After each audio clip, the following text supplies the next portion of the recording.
Hallo und willkommen bei Capella Academy. Wenn einem der Begriff Formenlehre zum allerersten Mal begegnet, kommen einem wahrscheinlich zunächst solche Plätzchenformen in den Sinn. Die haben zwar mit musikalischer Formenlehre nicht allzu viel zu tun, aber man kann mit ihnen prima zeigen, worum es dabei geht. Die Notenwerte, die sich zu einem Rhythmus zusammenfügen, beschreiben die zeitliche Abfolge von einzelnen Tönen oder allgemein musikalischen Ereignissen. Was der Rhythmus im Kleinen tut, macht die Formenlehre im Großen. Da geht es nicht um einzelne Töne, sondern um die Abschnitte eines Musikstücks. So ein Abschnitt kann ein paar Takte umfassen oder auch längere Passagen. Formenlehre fragt sich jetzt, wie solche Abschnitte beschrieben werden können und wie sie zueinander stehen. Und da kommen unsere Plätzchenformen ins Spiel. Einen musikalischen Abschnitt kann man 1:1 wiederholen. Das kommt so häufig vor, dass es dafür sogar eine Vielzahl von Zeichen in der Notenschrift gibt. Aber wozu sollte ein Komponist oder eine Komponistin einen Abschnitt wiederholen? Wiederholungen bekräftigen und festigen eine musikalische Aussage. Wiederholungen bekräftigen und festigen eine musikalische Aussage. Deshalb wird beispielsweise die Exposition einer Sonate wiederholt, damit den Zuhörern die beiden Themen besser im Gedächtnis bleiben. Soweit, so klar. Zu viele Wiederholungen schlagen aber ins Gegenteil um. Langeweile macht sich breit. Jeder kennt das. Ab einem bestimmten Grad der Wiederholung ändert sich die Wirkung aber noch ein weiteres Mal.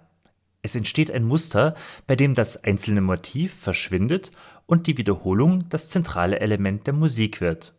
Das kann eine geradezu meditative oder psychedelische Wirkung haben. Die kennst du vielleicht aus der Minimal Music oder von elektronischer Musik. Aber genug von Wiederholungen. Eine andere Beziehung zwischen zwei Abschnitten in der Musik ist die Variation.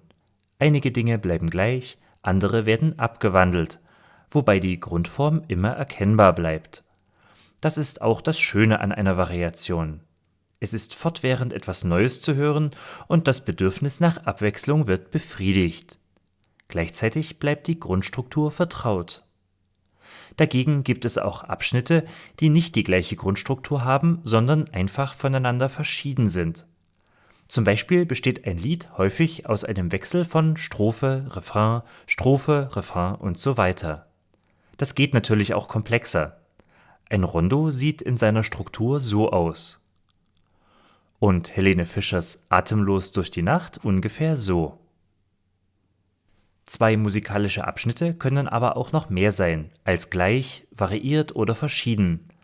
Sie können auch einen Kontrast bilden. Dann gibt es mindestens eine beschreibende Kategorie, in der die beiden gerade Gegensätze einnehmen. Beim Plätzchenteig mag das hell und dunkel sein. In der Musik wären solche Kontrastpaare laut und leise, harmonisch und dissonant, schnell und langsam, Dur und Moll, tänzerisch und schleppend, melodiös und akkordhaft, Legato und Staccato. Okay, Prinzip verstanden. In einer klassischen Sonate bilden Haupt- und Seitenthema zum Beispiel einen solchen Kontrast. Aber darum geht es in einem anderen Video. Damit hätten wir die wichtigsten Beziehungen beisammen, mit denen man den Aufbau eines Musikstücks beschreiben kann. Du kannst dir mal dein Lieblingslied genauer anhören und es aus Plätzchen neu zusammenlegen.